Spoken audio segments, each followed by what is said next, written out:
जम्मू कश्मीर भारतवर्ष और पूरे वर्ल्ड की जो बड़ी खबरें हैं जो पिछले 24 घंटे में घटित हुई हैं उनको मैं आपके सामने पेश करता हूं। और जो मेन लीड बनी है हर एक न्यूज़पेपर्स की, खासकर जम्मू की जो न्यूज़पेपर्स है उसमें जो बड़ी लीड बनी है और जो आज बड़ी घटनाएं हुई हैं उसकर आपको जो है अवगत करवाता हूँ।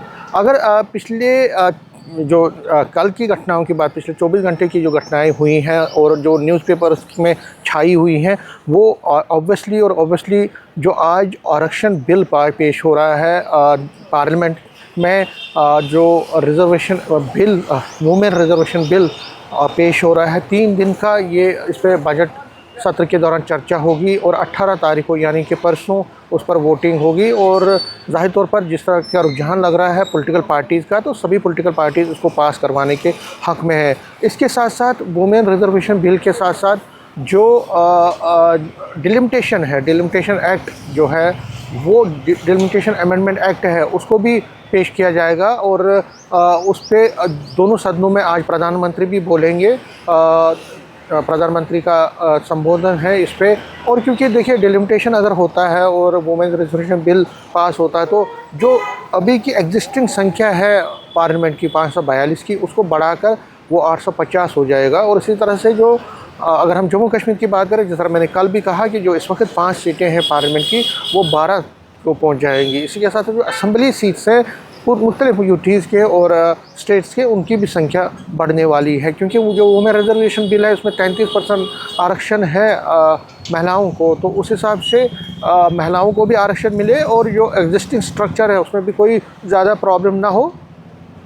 तो इसीलिए आगे चल के ये दोनों बिल्स आज पेश हो रही हैं। 18 तारीख को फिर अमित शाह जो होम मिनिस्टर हैं उनका जवाब देंगे। दोनों जो बिल्स हैं जब सदन में इसकी चर्चा होगी तो एक बड़ा ऐतिहासिक दिन है। और न्यूज़पेपर्स ने बहुत ज़्यादा हद तक ये जो है इसको एक तरह से अपनी न्यूज़पेपर्स का हेडलाइन बनाया है। एक और हेडलाइन ऑब्वियसली ईरान और यूएस के बीच जो इस वक्त वार्तालाप फेल हो गई थी, दोबारा से अब वार्तालाप हो सकती है। उसमें पाकिस्तान कोशिश कर रहा है कि दोबारा से बातचीत हो। उसको न्यूज़पेपर्स ने प्रकाशित किया है बड़े ही सुर्खियों में।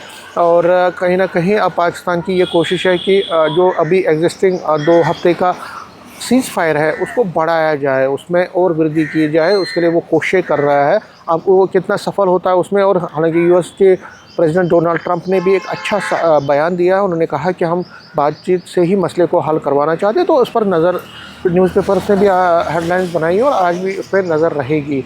तीसरा जो है, कल एलजी मनोज सिन्हा ने एक बार फिर कहा है कि जो ड्रग पेडलर्स हैं, जो बिल्कुल जो ड्रग्स में मुलविस है, उनके ख़िलाफ़ सर्जिकल स्ट्राइक की जाएगी। कल वो रामबन में थे, ऑब्वियसली वो डिस्ट्रिक्ट वाइज पद यात्राएँ कर रहे हैं। पहले जम्मू में उन्होंने की, फिर कठुआ में, और अब कल रामबन में की, और उसके बाद वो कई और डिस्ट्रिक्ट्स में जाएंगे। और कल भी उन्होंने ड्रग पेडलर्स को ज़बरदस्त वार्निंग दी और कहा कि उनके खिलाफ़ सख्त एक्शन लिया जाएगा अगर उन्होंने इस ड्रग पेडलिंग में चलना नहीं छोड़ा, उनको उसका दामन नहीं छोड़ा। तो कहीं ना कहीं ज़बरदस्त उनकी तरफ से एक बार फिर कल उमर अब्दुल्ला ने जिस तरह से, जो चीफ़ मिनिस्टर हैं, उन्होंने जिस तरह से तिरंगे का रिबन काटने से, जो जिस पर तिरंगा था उसका रिबन काटने से इनकार किया श्रीनगर, उसको भी बहुत प्रमुखता से कई पेपर्स में अपनी सुर्खी बनाई हुई है। इसके साथ साथ जो रीजनल तौर पर कई डेवलपमेंट जो हुई हैं उसको भी प्रमुखता से छापा गया है। और आज भी जो वुमेन रिजर्वेशन एक्ट है उस पर जो चर्चा होगी उस पर मेन जो है खबरें रहेंगी। और भी कई डेवलपमेंट्स हैं पूरे जम्मू डिस्ट्रिक्ट्स में, जम्मू डिवीज़न में, उस पर भी हमारी नज़र रहेगी। नेटवर्क 18 के लिए मैं समीर भट्ट।